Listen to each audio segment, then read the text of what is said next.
મહાદેવ. શિવરાત્રિના દિવસે કોઈ પણ વ્યક્તિ પાર્થિવ શિવલિંગની પૂજા કરે અથવા સ્વયંભૂ મહાદેવની પૂજા કરે તો એ વ્યક્તિ શિવલોકને પામે છે, મહાદેવને પામી જાય છે. આવી રોડી શિવરાત્રિની રાત,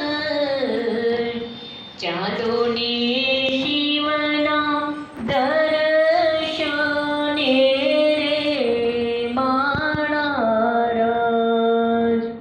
આવી રોડી શિવરાત્રિની